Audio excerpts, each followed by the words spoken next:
Good evening and welcome. My name is Tamara Von Forslun, and I am the matriarch of the clan of Bosketna. Tonight, I just want to talk a little bit about the concept of rebirth or reincarnation, which is the Eastern philosophy, and give you a belief based on science and fact and not fantasy. I died as mineral and became a plant. I died as plant and rose to become an animal. I died as an animal and I became man. Then why should I fear death? When was I less by dying?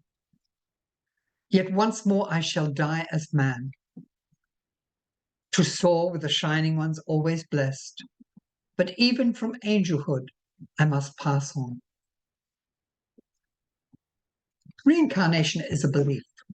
Despite all the logic behind it and all the scientific inquiries about its truth, it remains primarily a belief. It can never be proved through double-blind experiments verifiable in scientific laboratories. Agnostics or atheists or any other variety of skeptics are therefore entitled to their opinions about it. After all, knowledge of phenomena that cannot be perceived through sensory organs comes only with special blessings of the ancient ones, the goddess and god earned through karma over several lifetimes. It is not proper on the part of skeptics to pass ill-informed judgments merely based on their prejudices about a belief that is common to all major religions and unites people or thinking people of all ages, all disciplines, and all parts of the world. They would do well to remember Einstein's admonition to Halley of Halley's Comet fame after listening to his harangue about the unscientific nature of astrology. He says, "I have studied astrology, Mr. Halley, while you obviously have not. Let us try now and remove some of these prejudices." Firstly, reincarnation is the product of an overheated, superstitious Indian mind. Wrong.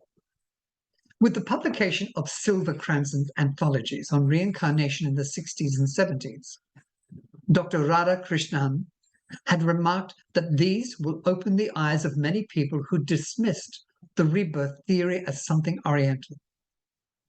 Obviously, this has not happened. Orientals themselves are dismissing the theory, calling it Oriental.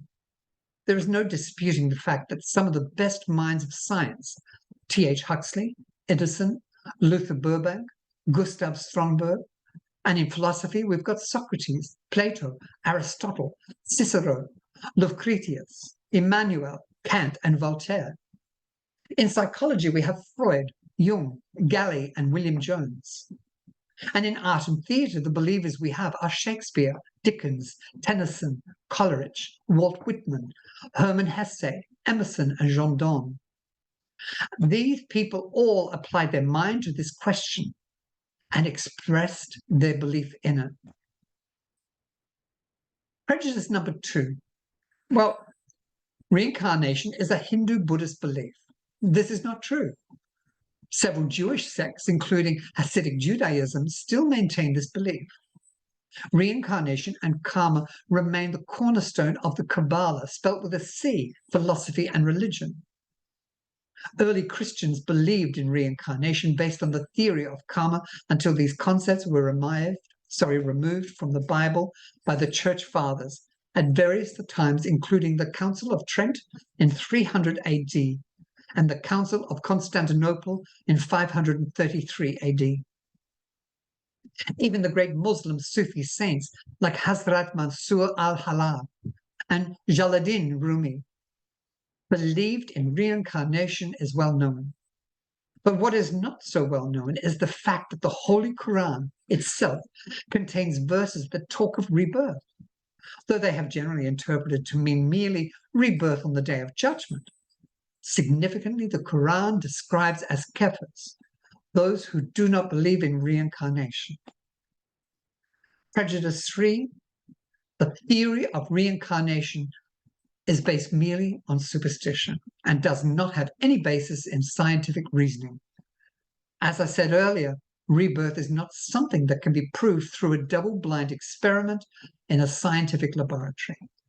But then science itself believes in phenomena that cannot be proved in a scientific manner.